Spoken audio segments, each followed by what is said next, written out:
Shalom Bapak Ibu Saudara yang kekasih dalam Tuhan Yesus. Shalom, selamat datang, selamat beribadah dan Tuhan Yesus memberkati kita semua. Sama kita siap hati kita memulai memuji dan menyembah Tuhan.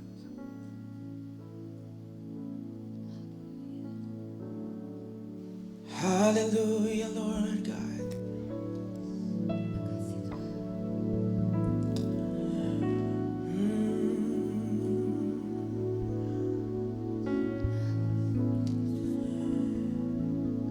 Hallelujah Lord God. Yes God. Oh, we worship God. Yes.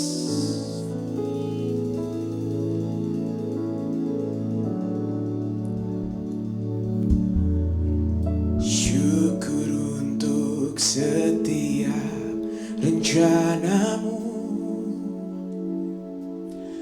dan rancanganmu yang mulia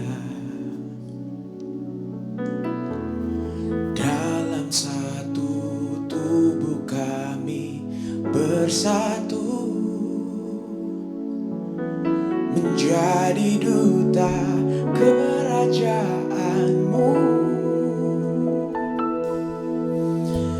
Ku ucapkan berkat atas Indonesia, biar kemuliaan Tuhan akan nyata bagi bangsa ini. Kami berdiri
besar pasti terjadi dan mengubahkan negeri kami. Hanya nama-Mu Tuhan ditinggikan. Hanya nama-Mu Tuhan ditinggikan. Hanya nama-Mu Tuhan ditinggikan. Hanya nama-Mu Tuhan ditinggikan atas seluruh bumi.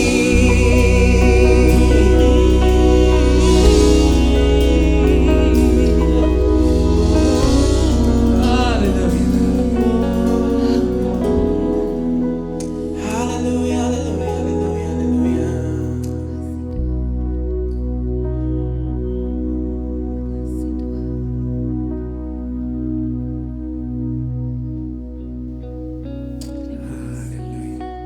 Bapak Ibu Saudara tetap berdiri saja. Amin. Kita masih terus memuji Tuhan. So come on. Mari bersuka cita di hadapan Tuhan, bertepuk tangan di hadapan Tuhan. Kami boleh menari di hadapan Tuhan. Amin. Come.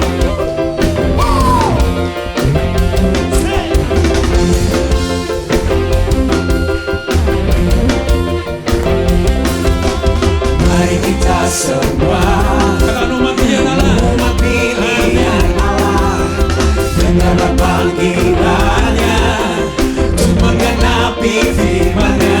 Sekaranglah waktunya untuk berdiri bagi bangsa ini. Mari maju umat pemenang. Mari kita semua. Mari kita semua umat pilihan Allah, dengarlah panggilannya untuk menggenapi firman-Nya. Sekaranglah waktunya untuk berdiri bagi bangsa ini. Mari maju umat pemenang. Bukan bangkit, nyatakan kemuliaannya. Bukan bangkit, nyatakan kebesarannya. Sampai setiap lutut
untuk berdiri bagi masing-masing ya kan?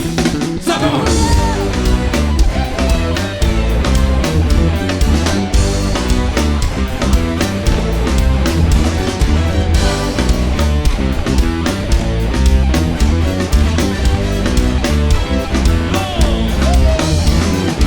Aku kan menari di hadapan Rajaku, menari sambil memujimu ku menari.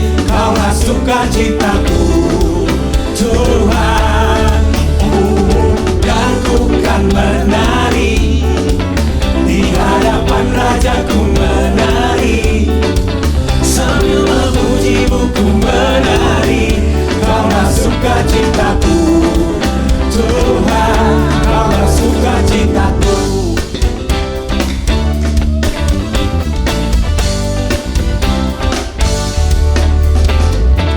Kau telah ubah ratapanku menjadi tarian. Kau hapuskan keluh kesahku, gantikan dengan pujian. Karena Roh Allah di dalamku, ku kan menari seperti Raja Daud menari. Karena Roh Allah di dalam hatiku, sekarang ku kan bersuka dan ku kan menari di hadapan Rajaku, menari sambil memujimu ku menari. Kaulah sukacitaku Tuhan. Dan ku kan menari di hadapan Rajaku, menari sambil memujimu ku menari. Kaulah sukacitaku Tuhan, kaulah sukacitaku.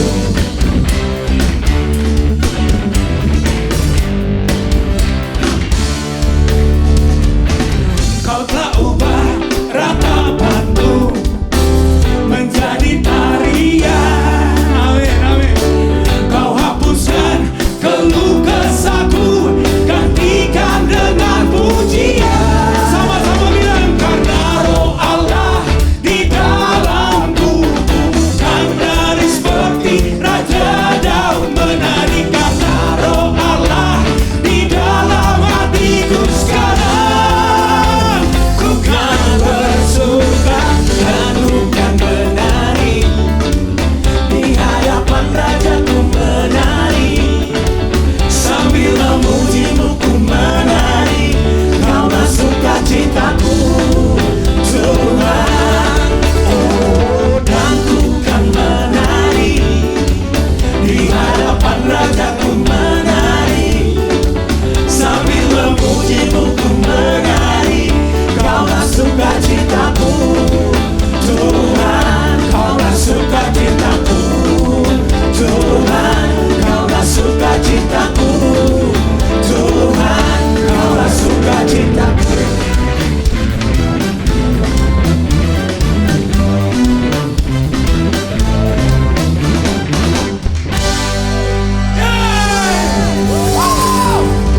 Dan ku kan menari di hadapan Rajaku, menari sambil memujimu ku menari. Kaulah sukacitaku Tuhan. Dan ku kan menari di hadapan Rajaku, menari sambil memujimu ku menari. Kaulah sukacitaku Tuhan. Dan ku kan menari di hadapan Rajaku, menari sambil memujimu ku menari.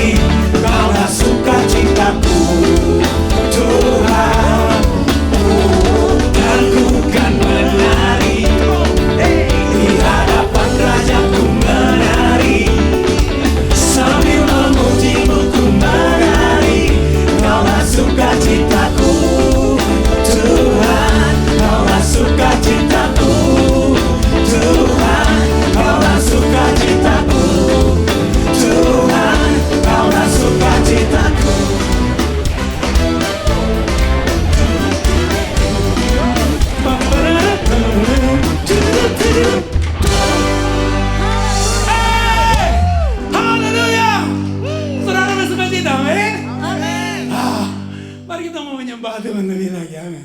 Silakan diri Bapak Ibu Saudara. Oh God.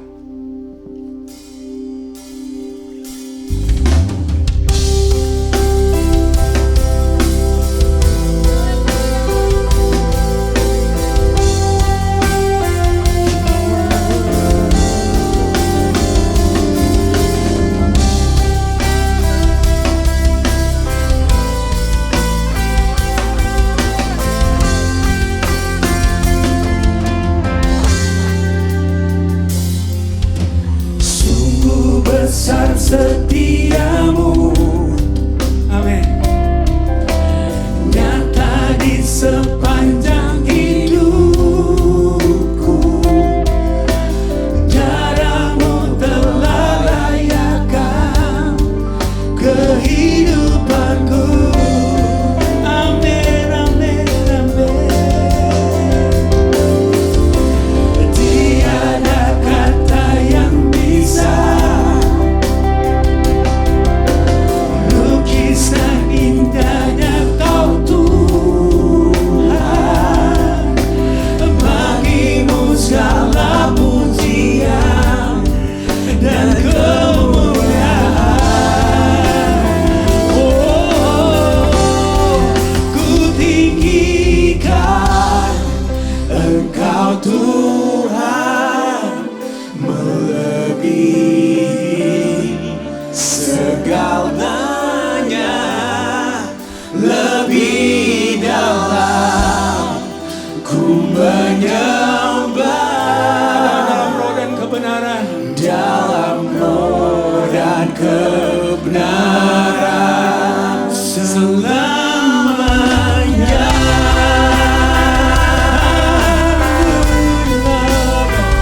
We worship you, Lord.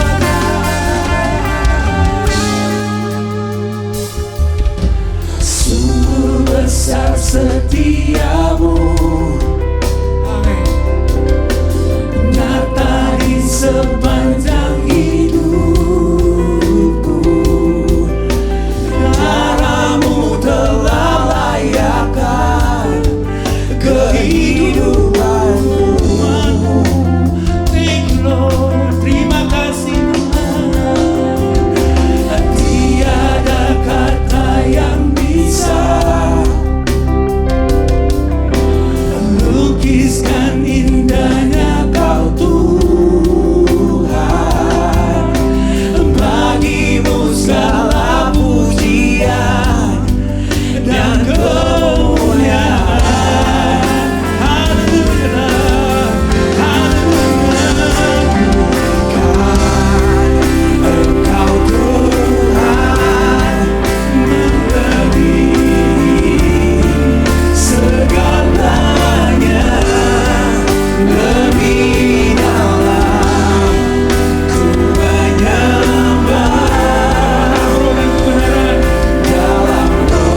Hari ini yang Tuhan mau dari saudara dan saya, engkau menyembah di dalam roh dan kebenaran. Mari angkat tanganmu dan engkau mulai menyembah Tuhan. Katakan, Tuhan terima kasih kalau hari ini saya boleh ada beribadah sore hari ini. Itu semua karena anugerah dan kebaikan-Mu. Katakan, Tuhan terima kasih Tuhan. Terima kasih Tuhan. Ya. Oh Tuhan, terima kasih Tuhan. We worship you Lord God.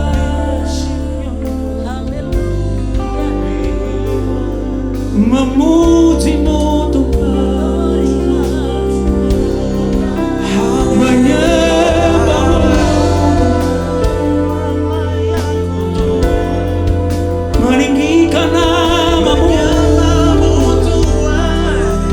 Kau yang layak disembah, Yesus Tuhan, Yesus Raja.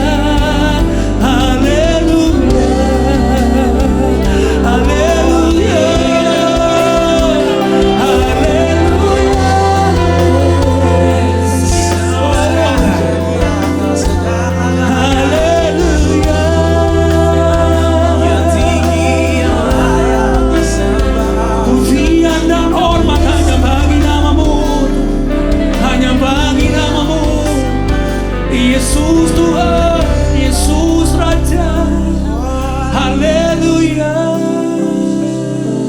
We worship you Lord God. We worship you Jesus. Memuji-Mu Tuhan, yes God. Menyembah-Mu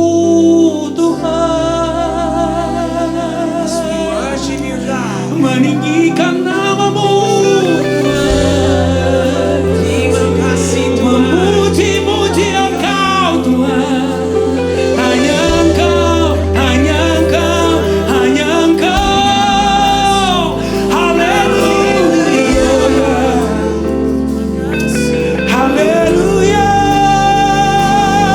haleluya,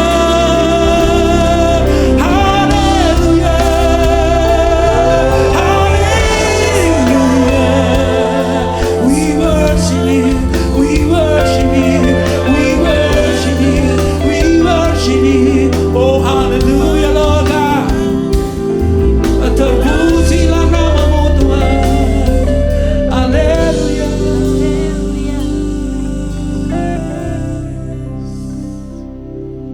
Haleluya. Jesus. Yes God, I worship you. Kau yang layak ditinggikan Tuhan, layak disembah. We worship you Lord. We worship you Lord Jesus.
Lord, I worship you as I bow down on my knees. I worship you, Lord, I worship you, Lord, I worship you. Oh God. Lord, I worship you, for you are my everything. I worship you, Lord, I worship you, Lord, I worship you. Come on, saints. Lord, I worship you as I bow down on my knees. I worship you, Lord, I worship, Lord, I worship you. Oh, come on, come on, come on. Lord, I worship you, for you are my everything. I worship. Come on, sekali lagi dengan segenap hatimu, Lord, I worship you. Lord, I worship you. Lord, I worship you as I bow down on my knees. I worship you, Lord, I worship. Yes, oh God.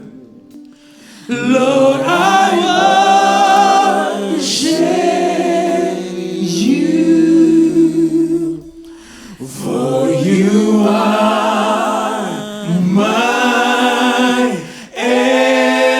everything. I worship you. Sing, come on, sing. Lord, I worship you. Lord, I worship you. Lord, I worship you. Since I bow down on my knees, I worship you. Lord, I worship you. Lord, I worship you. Oh, come on, just Lord, I worship you, for you are my everything. I worship you, Lord. I worship you, for you are my everything. For you are my everything. I worship you, for you are my everything. For you are my everything. Lord, I worship you.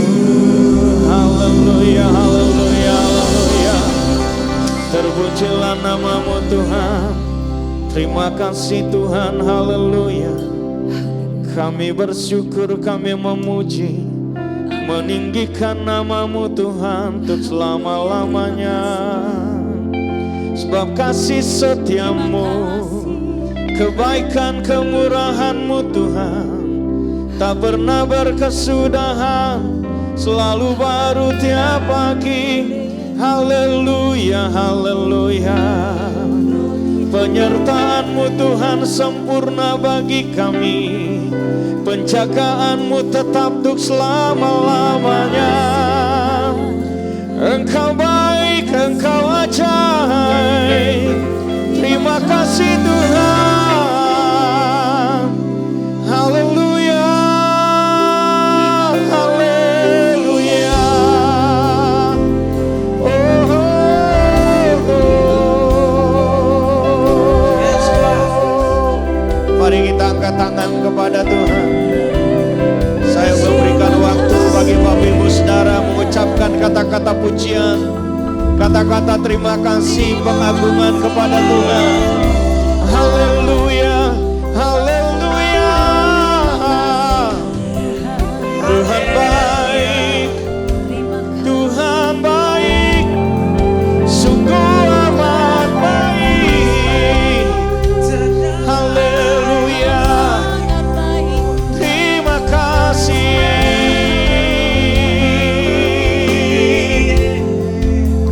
Terima kasih.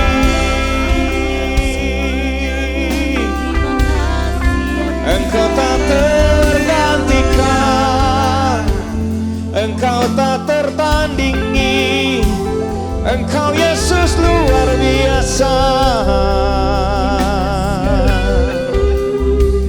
Terpujilah nama-Mu Tuhan, kekal selama-lamanya. Tuhan Yesus, sungguh Engkau hebat, Engkau ajaib, Engkau luar biasa. Terima kasih untuk hari-hari yang kami lalui di dalam anugerah-Mu. Terima kasih untuk keberadaan kami sampai pada sore hari ini. Kami berkata, Engkau sungguh baik bagi kami. Saatnya kami mendengar kebenaran firman-Mu setelah kami memuji menyembah Engkau. Dan kami percaya bahwa Roh Kudus tetap bersama kami, menolong kami, baik bagi hamba yang berbicara maupun semua yang mendengar. Isi hati-Mu kami tangkap dan kami hidupi dalam hidup ini. Berfirmanlah, kami siap mendengarnya. Di dalam nama Tuhan Yesus kami berdoa. Haleluya. Amin. Puji Tuhan, silakan duduk semuanya. Shalom Bapak Ibu. Apa kabar? Puji Tuhan, puji Tuhan.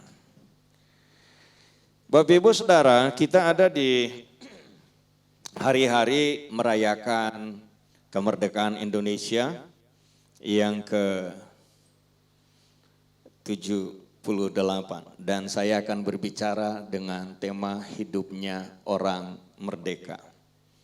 Jadi yang saya mau bahas adalah orang merdekanya. Gimana hidup orang merdeka itu? Bapak Ibu, saya mau berkata di awal khotbah ini bahwa para pahlawan, para pejuang dan pendiri negeri ini bukan hanya satu golongan, bukan hanya satu suku, tetapi dari berbagai-bagai golongan yang ada di Indonesia, di bumi pertiwi ini, dan berbagai suku bangsa yang ada di Nusantara ini. Kenapa Pancasila bisa seperti yang kita tahu atau yang kita hafal sekarang? Itu karena ada bagian anggota perumusannya itu adalah orang Kristen. Dan kenapa ada Sumpah Pemuda? Karena Nusantara itu ternyata dari Aceh sampai ke Papua. Orang bilang kenapa Timur-Timur bisa lepas dari Indonesia? Katanya karena Timur-Timur tidak bagian daripada penjajahan Belanda. Lalu ada yang bilang kenapa wong itu Majapahit sampai bukan hanya yang kita tahu Indonesia saja, tapi termasuk yang di luar, Brunei lah, Malaysia lah, Singapura lah, Thailand lah, begitu. Dan saya bilang, dalam perumusan dan yang disetujui adalah yang wilayah ada sekarang. Yang menarik untuk saya katakan di awal khotbah ini adalah mereka yang berjuang itu hanya satu kata, satu kalimat pendek, merdeka atau mati. Dan waktu mereka memperjuangkan kemerdekaan, mereka tidak berpikir kelak anak cucu mereka akan duduk sebagai petinggi-petinggi di negeri ini. Karena mereka hanya punya satu tujuan, bahwa bumi pertiwi ini harus bebas dari penjajahan. Itu sebabnya dalam Mukaddimah, pembukaan Undang-Undang Dasar kita, bahwa kemerdekaan itu adalah hak segala bangsa. Dan penjajahan harus dihapuskan dari muka bumi ini. Ironisnya adalah bahwa penjajahan yang terjadi di Indonesia justru dilakukan bukan bangsa-bangsa yang tidak mengenal Tuhan, tapi bangsa-bangsa yang mengakui bahwa Yesus adalah juru selamat. Itu sebabnya kekristenan di Indonesia dilihat dengan sebelah mata satu. Kekristenan di Indonesia dipandang dengan kebencian dua. Indonesia dilihat dengan penuh kecurigaan tiga. Kenapa? Karena latar belakang itu. Itu sebabnya gereja Tuhan punya tanggung jawab. Bagaimana supaya kemudian orang melihat bahwa kita Kristen bukan agamanya yang Kristen saja, tapi hidup kita benar-benar Kristen. Gimana hidup yang benar-benar Kristen? Apa yang Tuhan bilang, apa yang Tuhan suruh, apa yang Tuhan larang, itu yang kita taati. Itulah hidup Kristen. Kalau kita pikir yang penting kita sudah lahir baru dalam arti kita dibaptis, kita mengakui Yesus juru selamat, lalu kemudian setelah itu hidup kita biasa-biasa saja atau tidak berbeda dengan mereka yang tidak ke gereja, terus daya tawar kita di mana? Saya ngomong sama saudara-saudara saya di kampung, kalau kalian mabuk-mabukan, di kalian ada kawin cerai, di kalian masih punya ilmu hitam, terus kalian bilang agama Kristen adalah agama misi, agama Kristen adalah agama yang penuh kasih. Terus di mana buktinya?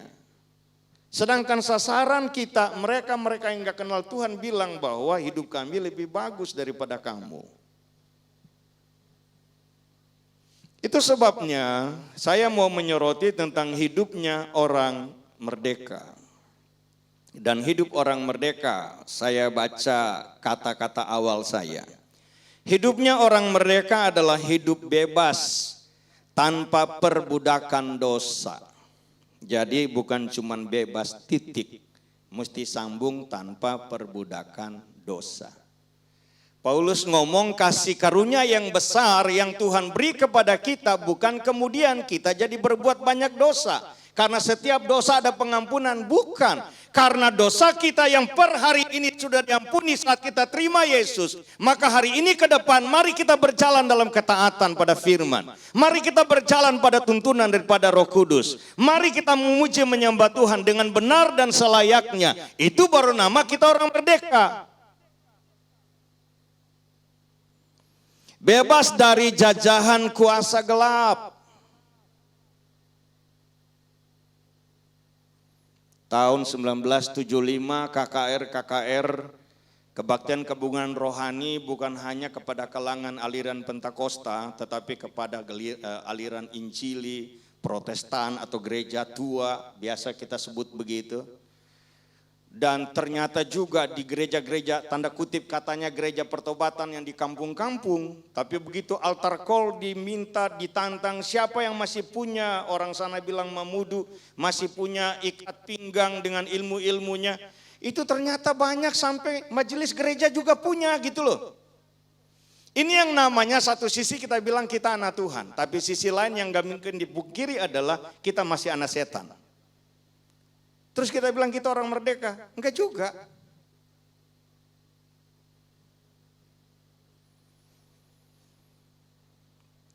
Kita berkomitmen mengabdikan diri kita sebagai hamba Tuhan atau hamba kebenaran. Kalau bilang hamba Tuhan, maka jemaat bilang itu para pendeta, para pelayan. Kita bebas.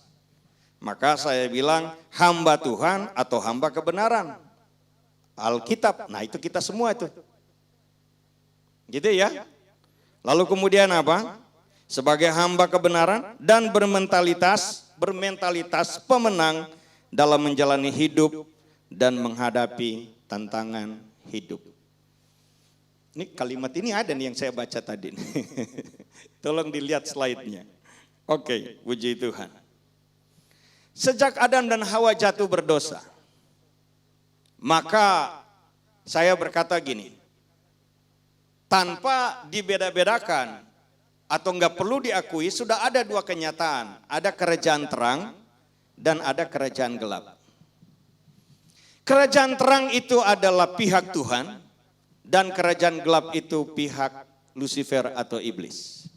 Dan sasarannya adalah manusia. Itu sudah dimulai sejak Kejadian pasal 3 atau Taman Eden. Dan itu akan terus berlanjut sampai Wahyu pasal 22 selesai. Sampai iblis benar ada di neraka, baru benar-benar selesai pertempuran itu. Atas dasar itulah Tuhan Yesus datang memerdekakan saudara dan saya, supaya kita dipisahkan dari kerajaan gelap kepada kerajaan terang. Dari perbudakan dosa kepada hidup bebas sebagaimana yang seharusnya Tuhan mau, seperti Adam dan Hawa sebelum jatuh berdosa. Dari hidup penuh kekalahan kepada hidup penuh kemenangan. Dari hidup mentalitas kemiskinan kepada hidup bermentalitas kemenangan atau kelimpahan. Dan Tuhan mau kita ada di situ selamanya. Itu sebabnya saudara diberkati Tuhan, saya ingin membaca satu ayat yang pendek ini di dalam Yohanes pasal yang ke-8 ayat 36. Yohanes 8 ayat 36, jadi apabila anak itu memerdekakan kamu, apabila Tuhan Yesus memerdekakan saudara dan saya, maka kita benar-benar merdeka. Artinya apa? Kalau saudara saya mau bilang secara harafiah kalimat ini, gak mungkin seseorang bebas dari dosa, gak mungkin seseorang luput dari tuntutan maut, gak mungkin seseorang punya jaminan selamat di luar Yesus.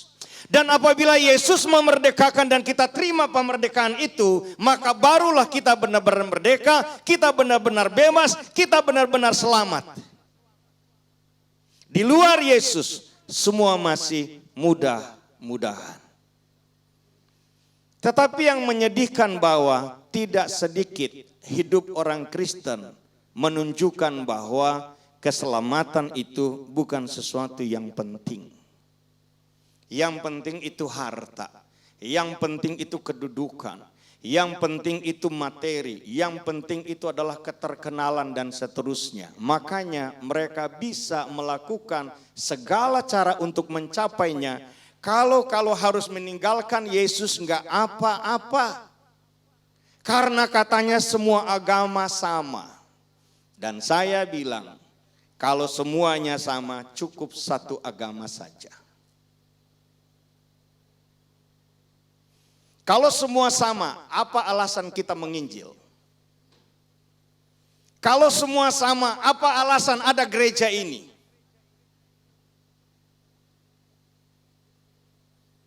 Tetapi yang beginian banyak jemaat kurang mau tahu atau kurang mau memahami begitu. Enggak tahu apa sebabnya. Dari ayat yang tadi, artinya dengan kita dimerdekakan oleh Tuhan, artinya Tuhan ganti posisi kita. Dan dia kasih posisi dia kepada kita. Saya pakai kata lain. Tuhan ambil kehinaan kita. Dan Tuhan berikan kemuliaannya kepada kita. Supaya di dalam dia kita mulia. Karena di dalam dia kita mulia, maka melakukan hal yang hina adalah kejijikan. Sepakat dengan saya? Kalau Tuhan ganti, itu udah jelas dia mati di kayu salib. Penjahat yang satu berkata kepada temannya yang sebelah bahwa kita dua ada di sini pantas. Kita tergantung karena kejahatan. Tapi yang di tengah ini tergantung bukan karena kejahatan dia, tapi kejahatan isi dunia yang ditanggungkan kepadanya. Dia ganti posisi kita. Dia ambil itu. Jadi salah satu kalau kita bicara tentang tanggung jawab, kiblatnya adalah ke Yesus. Ia tidak melakukan dosa, tapi dia bertanggung jawab atas dosa, mengambil akibat daripada dosa, mengambil posisi itu supaya kemudian saudara dan saya yang di dalam dia kita luput dari posisi itu, hukuman. Jadi kalau ada orang Kristen yang sudah lama Kristen atau udah tua umurnya, tetapi lepas tanggung jawab atau nggak berani ambil tanggung jawab, ini belum benar-benar merdeka Bapak Ibu. Karena salah satu teladan dalam diri Yesus adalah tanggung jawab. Dia ambil tanggung jawab. Harusnya Adam itu waktu Tuhan tanya kenapa kamu telanjang, dia bukan jawab ini karena wanita yang kau tempatkan di sisiku. Dengan artinya kalimat itu berarti bahwa aku nggak bakal berdosa Tuhan kalau wanita ini Tuhan nggak ciptakan. Kan begitu jadi artinya. Kenapa dia nggak bilang saja bahwa kenapa kamu telanjang? Soalnya saya makan buah. Itu aja. Yang telah kau larang padaku. Kalimat itu kan Tuhan nggak ngomong kepada Hawa. Tuhan ngomong kepada Adam. Hawa tahu dari mana? Tahu dari Adam. Tapi sekarang waktu Hawa makan dan Hawa nggak apa-apa. Hawa biasa-biasa saja. Hawa berikan kepada dia. Harusnya dia berkata enggak. Kalau Adam bilang tidak, cerita jadi lain Bapak Ibu.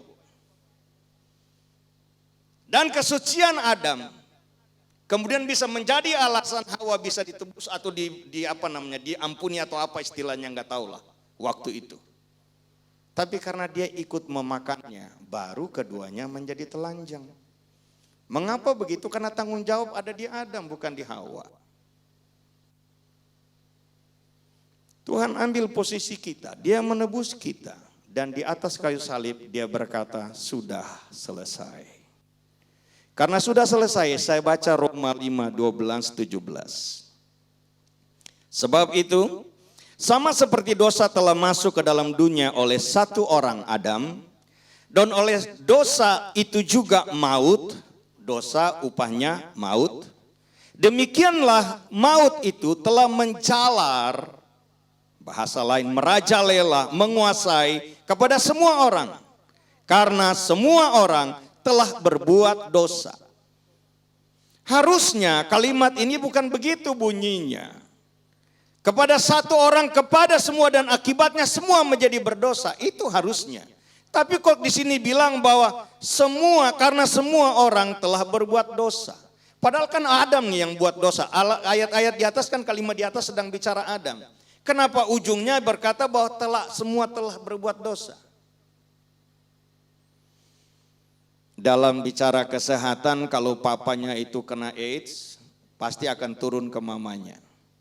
Dan anak yang dikandung dalam kandungan mamanya itu pasti juga kena AIDS. Jadi nggak mungkin Adam berdosa, turun ke bawah Kain, Habil dan seterusnya, Set terus ke bawah Nuh, terus ke bawah Abraham, terus ke bawah Ishak, Israel, sampai pada kita nggak berdosa. Enggak, karena kita satu. Sebab jika oleh dosa satu orang maut telah berkuasa oleh satu orang itu, maka lebih benar lagi mereka yang mana nih? Yang telah menerima kelimpahan kasih karunia dan anugerah kebenaran akan hidup dan berkuasa oleh karena satu orang itu. Siapa? Yesus Kristus. Kembali pada bacaan pertama tadi, kalau anak itu memerdekakan kita dan kita menerimanya, maka kita benar-benar merdeka. Tuhan Yesus melakukan karya keselamatan hanya satu kali. Dan itu untuk selamanya. Oleh satu orang, Yesus Kristus, dan berlaku kepada semua orang. Setelah peristiwa salib, Yesus kemudian dikuburkan dan bangkit. Ada jaminan bahwa keselamatan itu sudah dikerjakan dan dilepaskan, tersedia untuk semua manusia. Tetapi manusia mana yang selamat? Satu yang benar-benar menerima Yesus sebagai Tuhan dan Juru Selamat. Dan yang kedua yang gak bisa pisah dengan yang satu tadi, hidup setia sampai mati. Dari sini kalimat yang saya mau katakan, langkah pertama itu baik, tapi langkah terakhir menentukan. Apalah artinya kemarin kita begitu giat dalam Tuhan. Dan hari ini dengar lagu gereja aja kita malas. Dengar orang cerita misi kita enggak tertarik. Karena kita hati sudah hambar sama Tuhan. Lalu kemudian menjelang mati kita ragukan Yesus itu juru selamat atau bukan. Sia-sialah pengorbanan perjuangan kita per hari kemarin itu. Tentang ini saya masih punya beberapa ayat, tapi saya lompat saja. Di ayat Roma 6 ayat 18. Kamu telah dimerdekakan dari dosa dan menjadi hamba kebenaran. Roma 6 ayat 18, saudara dan saya perhatikan hukum ini.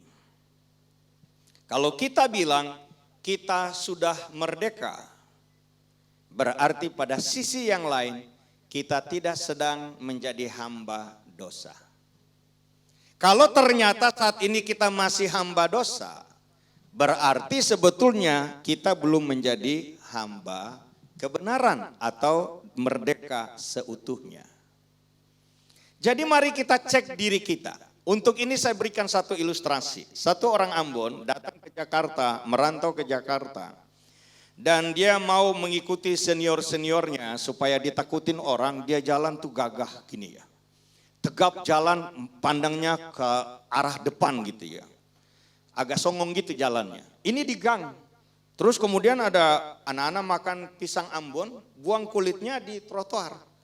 Jadi jalan terus dia ikat kulit pisang Ambon kepleset dia jatuh. Dia lihat kulit pisang Ambon, dia ngomong gini, tunggalah, suku makan suku. Terus dia berdiri, dia jalan lagi.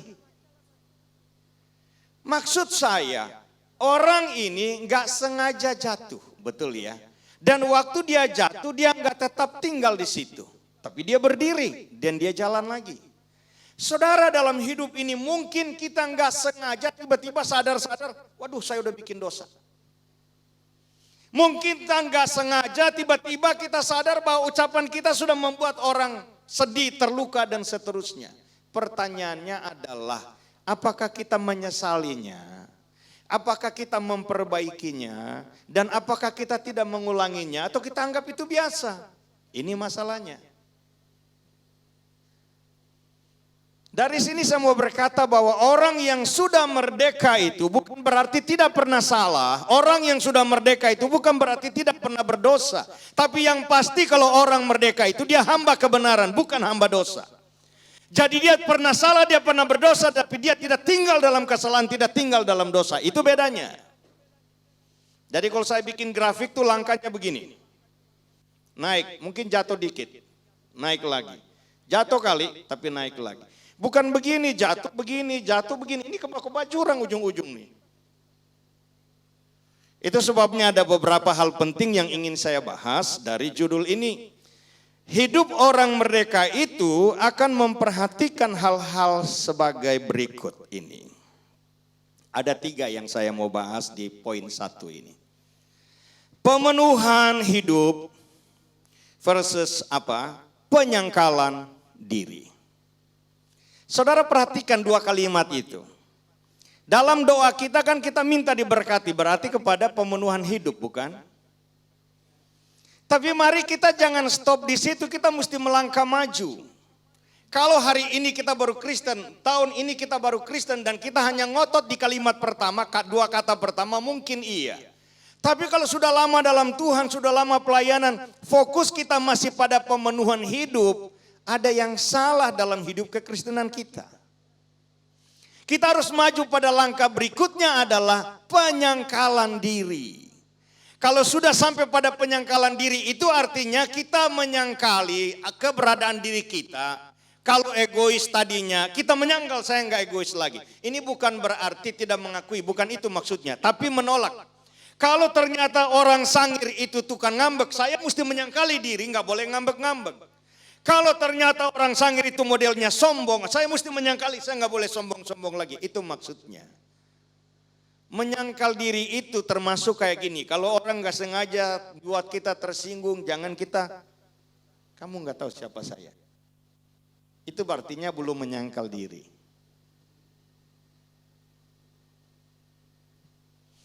Filipi 1:21, karena bagiku hidup adalah Kristus dan mati adalah keuntungan. Fokusnya adalah selama aku hidup, hidup saya bagi Tuhan. Dan kalau nanti aku mati, aku untung. Itu namanya dia fokus kepada hidup yang menyangkal diri. Gimana cara saudara melatih untuk bisa menyangkal diri? Salah satu berpuasa.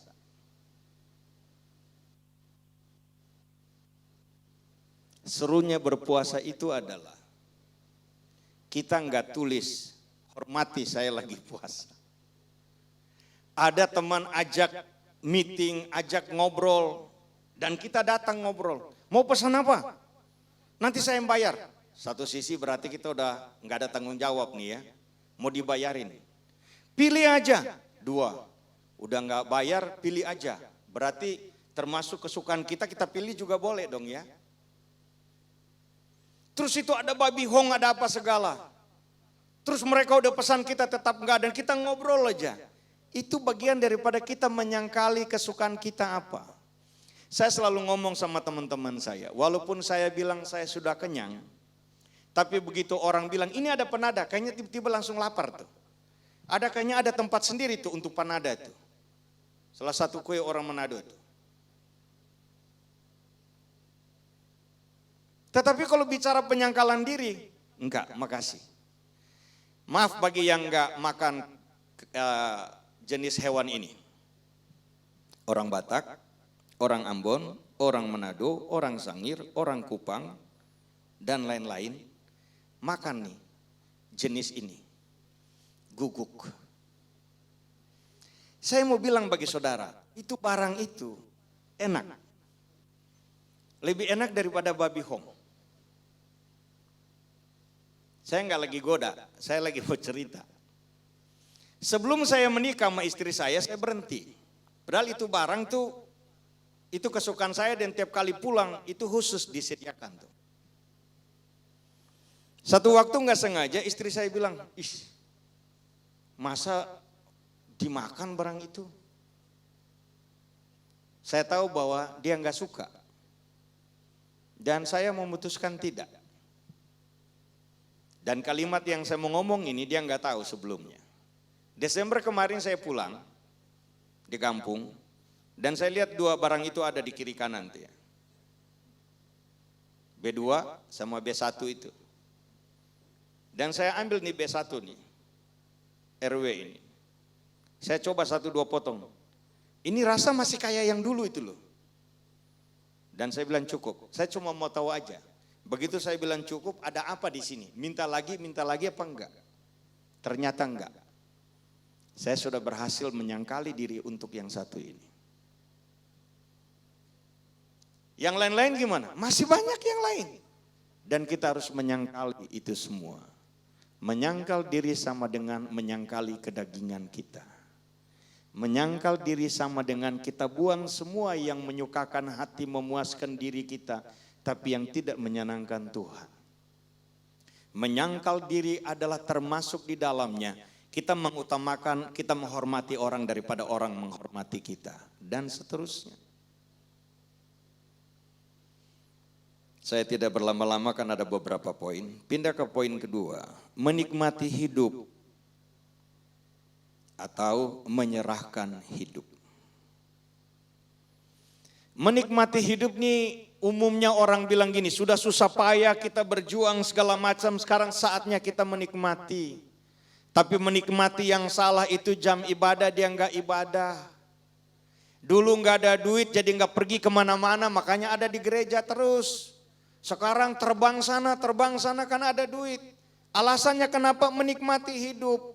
Kalau enggak bisa datang ibadah on-site ya nanti online aja. Kalau enggak bisa minggu ini nanti minggu depan aja. Karena promo enggak selalu ada, ibadah minggu selalu ada katanya. Gereja enggak bakal berpindah dari situ, saya hafal di situ. Dan seterusnya, itu menikmati hidup. Dulu kami sering puasa, bahkan terpaksa puasa karena nggak ada duit. Sekarang ada duit, bila perlu nggak usah puasa selama 1 tahun. Itu menikmati hidup namanya. Tetapi kemudian yang namanya menyerahkan hidup. Ini dia nih. Kita jadi penuh bertanggung jawab bahwa hidup kita pemiliknya bukan kita. Tuhan adalah pemilik hidup kita. Sehingga keseluruhan hidup kita, totalitas hidup ini, semuanya harus untuk Tuhan. Pelayanan kita bukan tentang kita, gereja kita bukan tentang kita. Kita ngajar di STT, kita bikin apa aja, termasuk kita berbisnis, bukan tentang kita, bukan tentang perusahaan kita, tapi tentang Tuhan melalui karya-karya kita. Kalau ini yang terjadi, maka kita akan penuh dengan tanggung jawab. Saya minta maaf untuk kalimat berikut ini. Tanpa menuduh, tanpa menyinggung dan sebagainya. Seringkali yang terjadi bahwa mimbar orang Kristen itu ada 2. Satu di gereja dan satu di luar sana. Yang di gereja itu dibilang kudus, yang di luar sana mau kudus juga enggak apa-apa. Itu enggak boleh. Karena mimbar kita itu cuma satu mimbar kudus. Entah itu di gereja, entah di luar sana. Dalam semua aktivitas kita, bisnis kita, pelayanan kita dan sebagainya, itu mimbar kita. Kalau kita bilang bahwa di gereja, di altar, di mimbar ini ada kekudusan Tuhan, ada kudus Tuhan di sini, maka di luar sana juga tetap ada. Karena bukan soal di sana ada kudusnya, tapi kita telah dikuduskan. Sehingga di mana kita pergi harus ditunjukkan bahwa ada kekudusan di situ. Karena kita yang bawa kekudusan itu. Ini handphone ini saya taruh sini. Selamanya dia ada di situ sampai saya pindahkan ke sini. Kalau tadinya kita di sini kudus, Tuhan pindahkan situ, Tuhan bilang kita kudus, lalu kita balik lagi ke sini, artinya kita kudus lagi.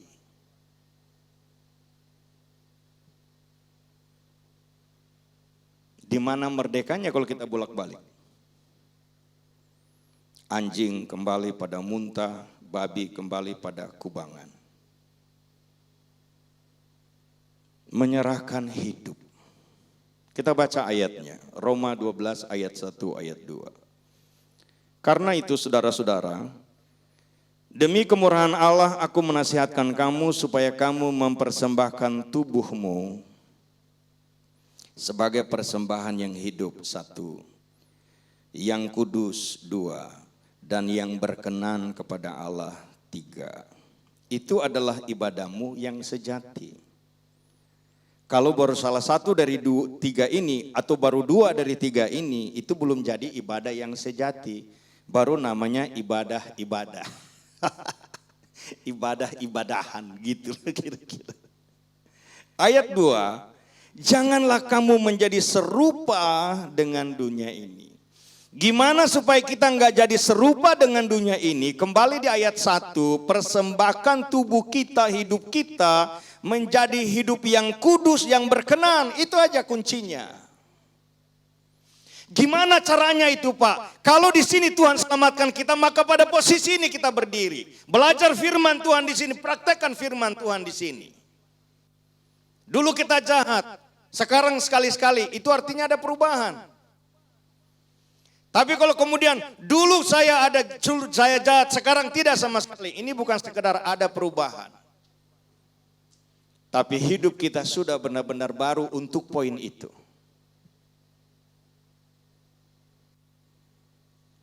Yang ketiga untuk bagian pertama, melayani versus mengabdi.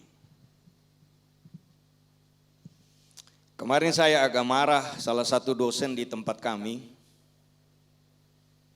Dan waktu saya lagi marah sama dia, saya ingat saya punya bahasan khotbah untuk hari ini, untuk poin C ini. Melayani dan mengabdi. Karena saya ingat itu, jadi saya nggak lanjut lagi marah sama dia, saya stop marahnya. Karena saya berpikir dia baru sampai pada taraf melayani. Belum maju satu langkah lagi mengabdi. Orang yang melayani belum tentu mengabdi sama Tuhan. Tapi orang yang bilang mengabdi sama Tuhan itu bukan sekedar melayani lagi. Dilihat nggak dilihat, pelayanannya standar rata-rata ke atas. Yang namanya mengabdi sedang dinilai atau tidak, standarnya tetap di atas. Yang namanya mengabdi, dia bukan sedang memperhadapkan dirinya kepada pemimpin atau kepada jemaat, tapi dia sedang memperhadapkan dirinya kepada Tuhan yang melihat bukan hanya luar tapi sampai pada kedalaman hati. Itu orang yang mengabdi begitu. Dia akan jaga motivasi dia akan jaga tujuan dia pelayanan, dia akan jaga semua hal, termasuk yang saya mau ngomong berikut ini. Saya ngomong sama teman saya, mengapa kamu hargai orang itu? Kalau kamu bilang sama saya karena dia orang berada, itu salah. Kita menghargai orang, karena dia manusia, titik.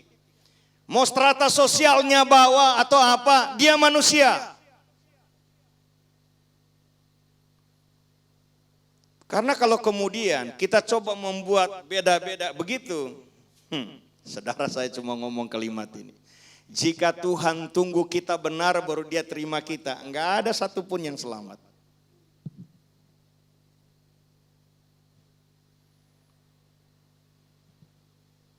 Kalau Tuhan terima kita apa adanya. Mengapa kita terima satu dengan yang lain dengan dasar ada apanya?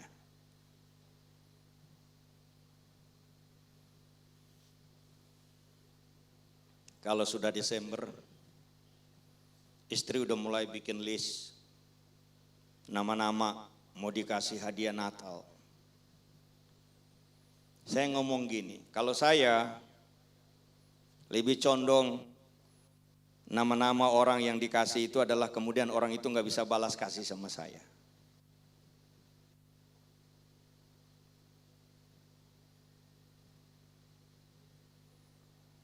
Mengabdi. Ada satu lagu lama bilang gini. Hangatkanlah hati kami ya Tuhan, dengan kasih-Mu yang tulus dan suci, untuk mengabdi kepada panggilan-Mu di dalam kehidupan dunia ini. Kasih-Mu adalah segala-galanya, kasih-Mu jawabannya. Kesimpulan tentang mengabdi ini, bagaimana supaya kita bisa mengabdi? Melayanilah dengan kasih Tuhan. Kalau cuma melayani dengan dasar kita mau tanpa ada kasih Tuhan, kita belum sampai pada kita mengabdi. Tapi kalau kita mengabdi atau kita melayani dengan kasih Tuhan, maka kita sudah mengabdi. Dan ini yang dilakukan oleh Mother Teresa. Saya pindah pada bagian yang kedua. Hidupnya orang merdeka akan terlihat jelas dalam prinsip-prinsip berikut ini. 1. Penyembahan dalam roh dan kebenaran. Tadi lagu kita nyanyiin itu. Menyembah dalam roh dan kebenaran. Yohanes 4:23 Tuhan Yesus ngomong gini kepada orang Samaria, musuhnya orang Yahudi. Tetapi saatnya akan datang dan sudah tiba sekarang, bahwa penyembah-penyembah benar akan menyembah Bapa dalam roh dan kebenaran. Sebab Bapa menghendaki penyembah-penyembah demikian. 1, sasaran yang kita sembah itu siapa? Orang Samaria menyembah di gunung itu, di gunung Ono dan seterusnya. Di tempat yang keramat dan sebagainya. Dasar mereka menyembah adalah ajaran turun-temurun, ajaran manusia. Ada kemiripan dengan orang Israel. Ibadah mereka adalah ibadah berdasarkan ajaran manusia.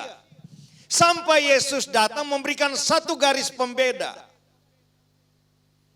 Dan sekarang Yesus ngomong, sudah tiba penyembah yang benar itu. Menyembah Bapa. Jadi berarti kalau bukan menyembah Bapa, belum menyembah yang benar. Dan bukti kita menyembah Bapa harus dalam roh dan kebenaran. Roh kita ini telah mati atau salah sasaran, sehingga kita sembah itu kayu, kita sembah itu batu, kita sembah itu gunung, kita sembah itu tempat yang keramat. Sekarang Tuhan yang adalah pemilik hidup kita, Tuhan yang menjadikan kita objek kasih-Nya, datang cari kita, Dia menebus kita, roh kita terarah hidup lagi dan nyambung dengan Tuhan. Lalu dasar kita beribadah dengan apa? Kebenarannya, firman-Nya, aturan mainnya.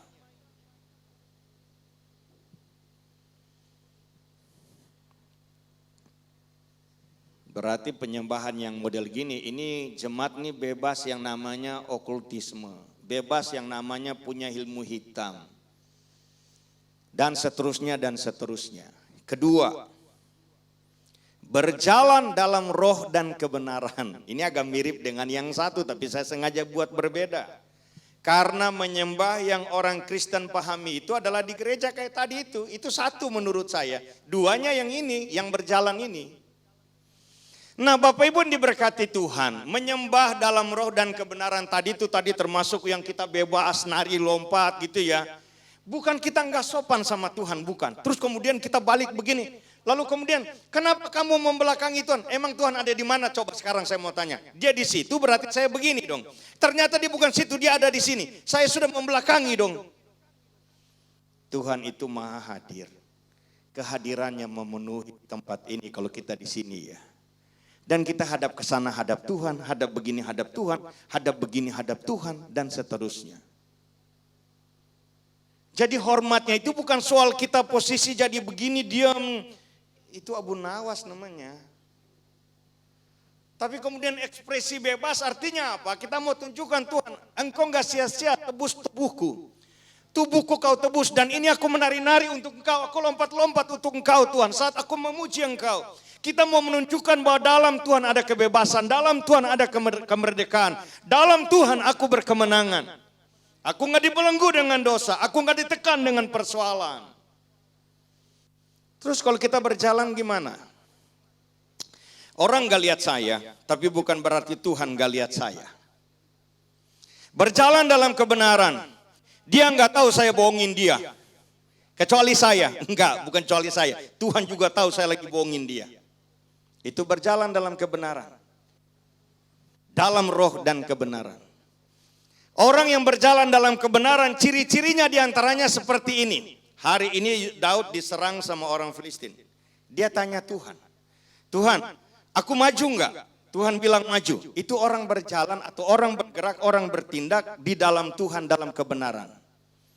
Besok-besok musuh yang sama datang serang Daud di lokasi yang sama. Kalau kita kan pasti maju aja dengan metode pola yang kemarin kan?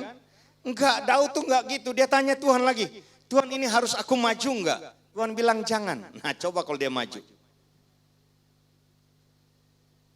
Orang yang berjalan dalam roh dan kebenaran pasti akan selalu muncul kalimat ini yang kita enggak suka dengar. Kita tanya Tuhan dulu. Pak Gembala ini gimana nih? Tar saya belum dapat konfirmasi dari Tuhan. Kelamaan Pak Gembala.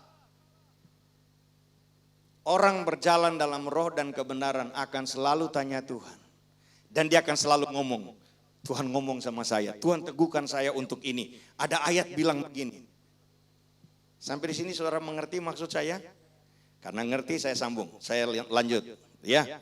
Yang ketiga. Pengalaman supranatural dalam alam natural. Nah ini keren.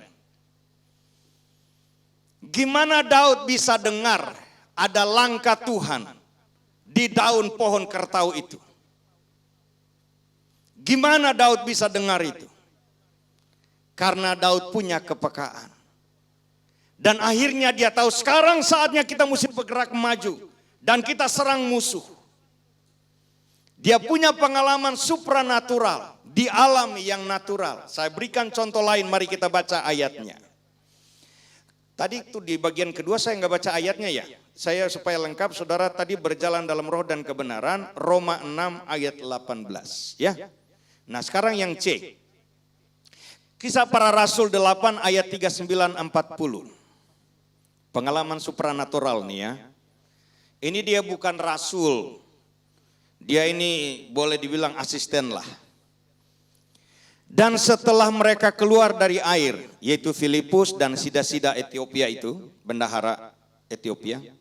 Roh Tuhan tiba-tiba melarikan Filipus dan sida-sida itu tidak melihatnya lagi. Ini mereka berdua dari kolam baptisan, habis baptis sama sida-sida ini. Kemudian begitu keluar, tiba-tiba Filipus nggak ada di situ, sida-sida nggak lihat dia lagi. hilang kemana nih orang? Nah ayat berikut bilang apa? Tetapi ternyata Filipus ada di Asdod. Saudara bayangkan saya lagi ngomong-ngomong begini terus kemudian sekarang mari kita berdoa. Semua udah pada tutup mata kan? Tapi kemudian saya enggak berdoa-berdoa. Bapak Ibu buka mata lirik. Saya udah enggak ada di sini. Kemudian saya ditelepon. Saya jawab. Ini berarti dia masih di dunia dong. Teleponnya masih nyambung. Pak Lewi di mana? Saya lagi ada di Puri ini. Nah ini yang dialami oleh Filipus. Jakarta macet nggak masalah. Bila waktu itu tiba nanti di gereja akhir zaman ini. Kita punya pengalaman supranatural di alam yang natural. Masih terjadi. Mengapa masih terjadi? Jawabannya sederhana. Karena Tuhan Yesus tidak berubah.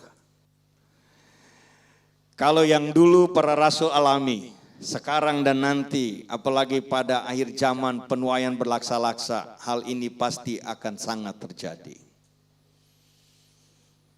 Puji Tuhan, kesimpulannya. Setelah ini saya mau nyanyi ya. Kesimpulan, jika dalam berbangsa, para politikus bisa berseberangan atau keluar dari visi pendiri negara, itu terjadi di mana-mana. Termasuk di negeri ini. Saya ganti yang rohani. Bila dalam hal bergereja, berorganisasi gereja, pemimpin-pemimpin penerus bisa keluar dari jalur visi misi yang ditetapkan para pendiri gereja, itu juga bisa terjadi.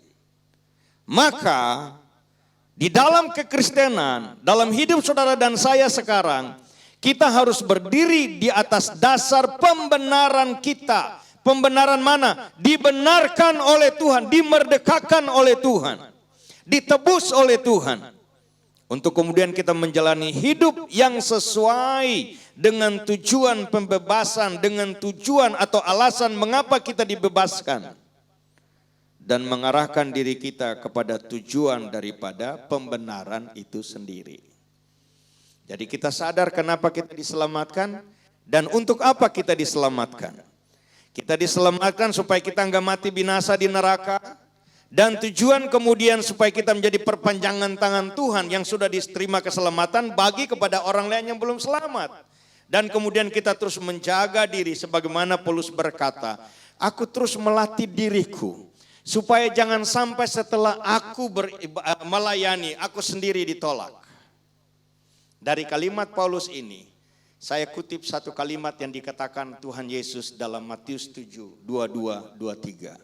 Ada di akhir zaman orang berbangga, orang akan berseru-seru Tuhan dan seterusnya. Mereka akan bilang kami telah berdemuat demi namamu, usir setan demi namamu, lakukan mujizat demi namamu. Orang ini mungkin orang yang dipuja-puja, yang dicari-cari, yang udah kayak artis diminta tanda tangan dan seterusnya. Tapi ternyata Tuhan Yesus bilang, aku enggak kenal kamu. Mengapa bisa begitu? Karena dalam hal menyembah, dia tidak menyembah dalam roh dan kebenaran. Dalam hal berjalan atau berkarya atau dalam hidupnya, dalam kekristenannya, dia tidak berjalan di dalam roh dan kebenaran. Selalu bertabrakan dengan Roh Kudus, selalu bertabrakan dengan firman. Apa-apa semua agendanya, apa-apa semua dirinya dan bukan Tuhan dan seterusnya. Kelihatan merendah tapi bukan di lembah, merendah di atas bukit. Tiarap juga di atas bukit tetap dilihat orang loh. Dan Tuhan mau supaya kita sungguh-sungguh menjadi anak-anak Tuhan yang hari ini berkata, aku percaya aku nanti mati aku masuk surga. Nah Tuhan mau tuh, begitu kita mati benar-benar kita ada di surga. Jangan nanti di sana kita terkejut, wah saya pikir masuk surga ternyata kagak. Nah itu Tuhan gak mau kita kayak gitu. Oke, saya undang semua berdiri. Saya akhiri renungan sore ini dan kita mau nyanyi. Ini lagu dulu banget saya sudah pernah dengar lagu ini terus kemudian hilang begitu. Gak pernah dengar lagi.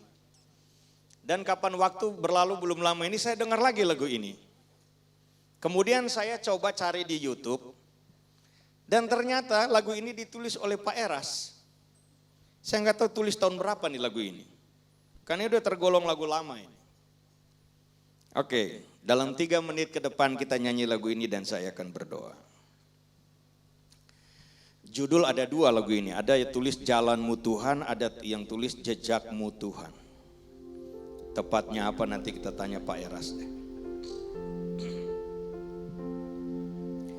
Sering ku tak mengerti jalan-jalan-Mu Tuhan, bagai di belantara yang kelam. Tanpa 1000 tanya, namun tetap percaya, jejak-Mu Tuhan sungguh sempurna. Sekali lagi dari awal, sama-sama.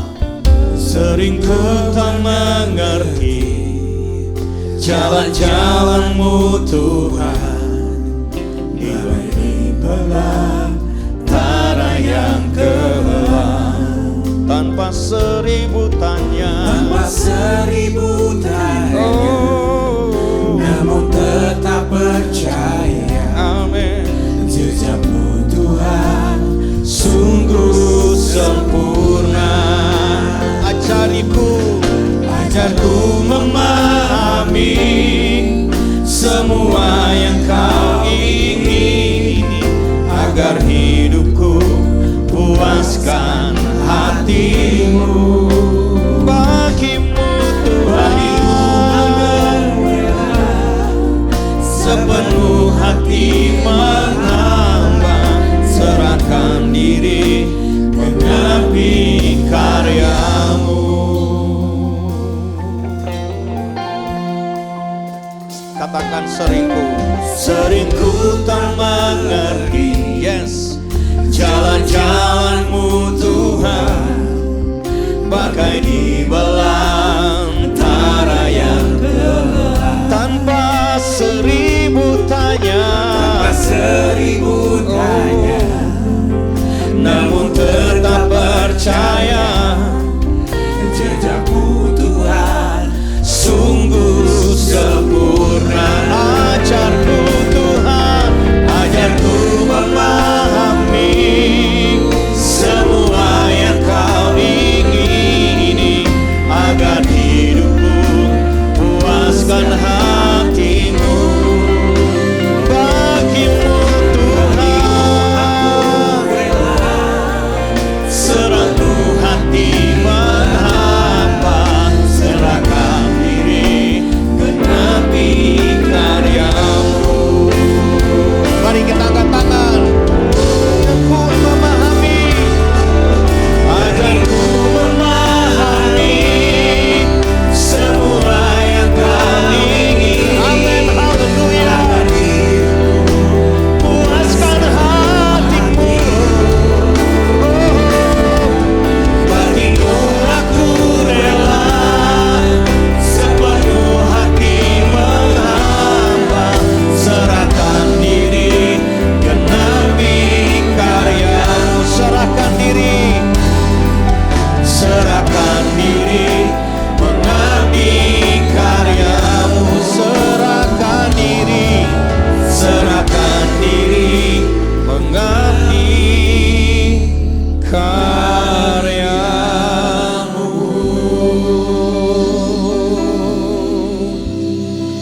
Tuhan, hamba sudah selesai menyampaikan firman-Mu. Roh Kudus, tolong kami, mampukan kami bukan hanya merenungkannya tetapi melakukannya. Dan hamba berdoa untuk setiap jemaat-Mu yang ada saat ini dengan berbagai pergumulan. Apapun pergumulan kami, Tuhan Yesus, Engkaulah jawaban. Engkau tidak pernah berubah dan Engkau sangat tahu, melebihi siapapun yang tahu keadaan kami. Dan Engkau juga tahu gimana caranya Engkau menolong kami. Karena cara-Mu tidak pernah terbatas. Selalu ada cara baru Tuhan bagi kami. Diberkatilah gembala jemaat di tempat ini, Pastor Elia Tuhan. Dengan Ibu Tuhan dan semua penata layan di gereja ini diberkati, semua jemaat diberkati. Dalam nama Tuhan Yesus kami berdoa bersyukur. Haleluya. Amin, amin. Puji Tuhan, silakan duduk, Tuhan berkati.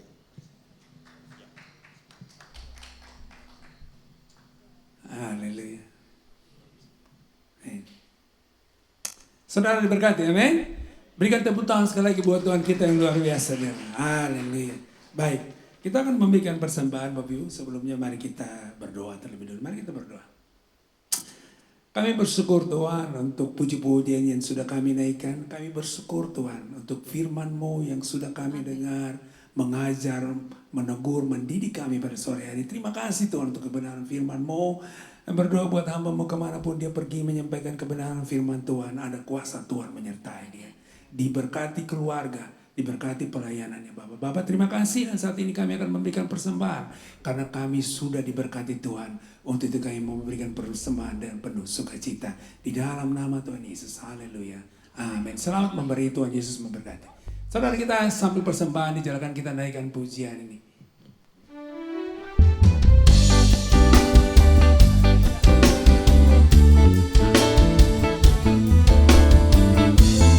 Saudara boleh sambil memberi, boleh goyang-goyang badanmu sedikit, gak apa-apa saudara.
Tuhan Yesus memberkati. Silakan duduk Bapak Ibu Saudara.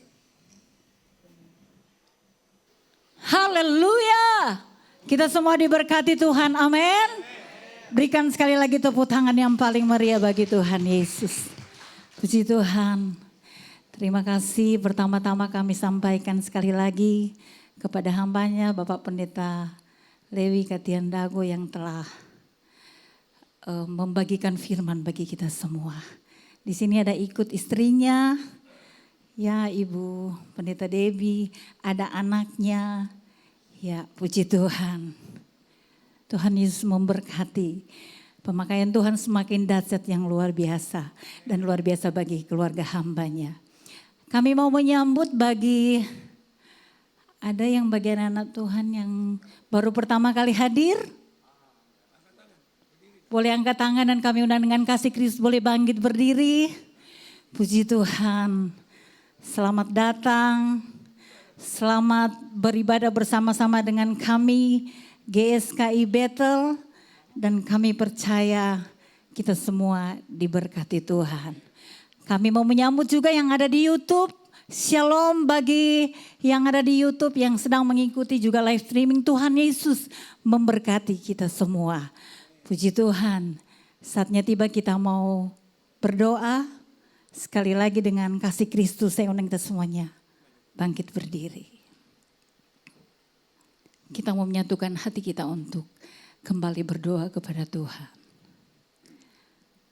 Bapa yang baik, hati kami penuh dengan limpah syukur kepadamu. Engkau boleh memberkati kami semua Tuhan anak-anak-Mu. Lewat ibadah ini, juga lewat kebenaran firman Tuhan. Yang boleh mengajarkan dan menasehati setiap kami. Kami bersyukur Tuhan, kami adalah anak-anak yang telah dimerdekakan di dalam Kristus. Oleh sebab itu Tuhan, biar Engkau Roh Kudus lewat Roh Kudus memampukan setiap hidup kami semua. Sehingga kami semua terus berjalan. Berjalan di dalam roh dan kebenaran. Kami terus mengejar akan perkenan-Mu ya Tuhan. Pakai kami semua anak-anak-Mu ya Bapa. Untuk menjadi berkat bagi banyak orang. Terima kasih ya Tuhan. Kami sama-sama kembali mau mengangkat tangan kami. Berdoa untuk hamba-Mu Tuhan. Bapak Pendeta Lewi Katiandago. Tuhan Yesus memberkati hamba-Mu. Berkati pelayanan hamba-Mu dimanapun Engkau percayakan hamba-Mu pergi melayani. Engkau berkati ya Tuhan. Berkati kesehatan hamba-Mu ya Tuhan. Bersama keluarga besar Tuhan memberkati istri dan anak-anaknya. Kami juga mengarahkan tangan kami untuk berdoa Bapak Gembala dan Ibu Gembala kami ya Tuhan. Engkau memberkati kesehatan Bapak Gembala dan Ibu Gembala kami. Berkati keluarga besar Bapak Gembala dan Ibu Gembala kami ya Tuhan. Taruh visi misimu bagi kedua hamba-Mu ya Tuhan. Sehingga Tuhan kami lewat GSKI Bethel. Tuhan Yesus kami boleh memenangkan banyak jiwa datang kepadamu Tuhan. Menerima Engkau sebagai Tuhan dan Juru Selamat. Kami juga berdoa untuk ibadah Mandarin yang diadakan setiap pagi ya Tuhan. Engkau juga memberkati. Pakai juga setiap anak-anak-Mu yang tergabung dalam ibadah Mandarin Tuhan. Untuk mereka boleh memenangkan banyak jiwa datang kepada Tuhan. Terima kasih Tuhan Yesus. Kami berdoa untuk setiap anak-anak Tuhan yang telah hadir pada sore hari ini. Kami tidak tahu setiap pergumulan akan anak-anak-Mu Tuhan. Juga yang sedang mengikuti lewat YouTube Bapa. Engkau memberkati, Engkau menolong. Engkaulah sumber jawaban dan pertolongan kami. Tuhan tolong setiap pergumulan anak-anak-Mu ya Tuhan. Yang tidak sempat hadir pada saat sore hari ini. Tuhan Engkau lawat juga mereka. Sehingga minggu yang akan datang. Mereka boleh bersama-sama dengan kami. Beribadah dengan kami. Memuji memuliakan nama-Mu ya Tuhan. Terima kasih Tuhan Yesus. Kalau ada yang sakit, Engkau jamah dan Engkau sembuhkan mereka ya Bapa. Terima kasih Tuhan Yesus. Kami juga mau berdoa bersama-sama untuk bangsa dan negara kami ya Tuhan. Terima kasih Tuhan. Negara kami boleh merayakan hari kemerdekaan yang ke-78. Terima kasih Bapa. Kami berdoa Tuhan, kami memberkati bangsa kami, bangsa Indonesia yang kami cintai Tuhan. Berkat shalom Engkau curahkan bagi bangsa dan negara kami. Untuk pemerintah kami Bapa, mulai dari yang tertinggi Bapak Presiden, Wakil Presiden, sampai yang pemimpin yang terendah. Tuhan berkati. Kami berdoa juga Tuhan untuk pemilu tahun 2024. Tuhan Engkau campur tangan semuanya. Dahului segala sesuatu, jauhkan dari segala hal yang tidak baik. Engkau berkati Tuhan sehingga pemilu kami boleh berjalan dengan baik sesuai dengan kehendak Tuhan. Terima kasih banyak Bapa. Kami mengucap syukur ya Tuhan dan kami sudah berdoa. Sebelum kami mengakhiri akan ibadah kami akan terima berkat dari Bapa Gembala kami di dalam nama Tuhan Yesus Kristus. Haleluya.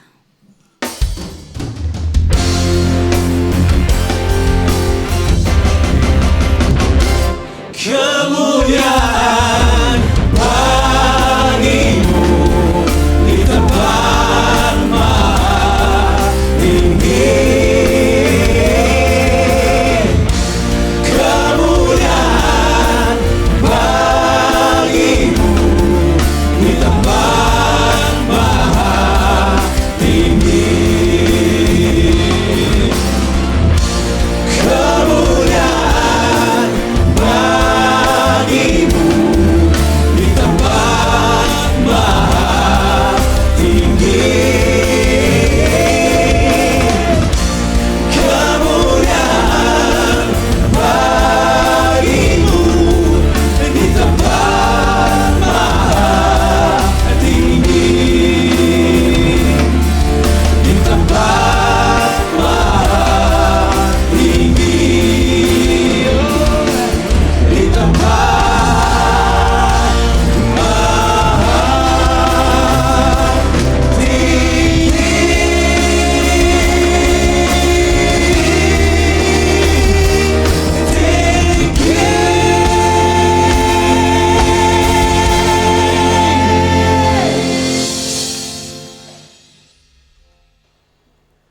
Umat Tuhan, milik Tuhan, buka hatimu dan angkat kedua tanganmu. Terimalah olehmu berkat anugerah yang sempurna dari Bapa Surgawi. Kasih karunia oleh Tuhan Yesus Kristus, serta persekutuan dan pertolongan dalam kuat kuasa Roh Kudus yang menyertai, yang memelihara, yang memberkati kita hari ini, besok, dan sampai Tuhan Yesus datang kembali. Semua kita orang percaya yang terima, sama-sama katakan amin. Tuhan Yesus memberkati, ibadah sudah selesai.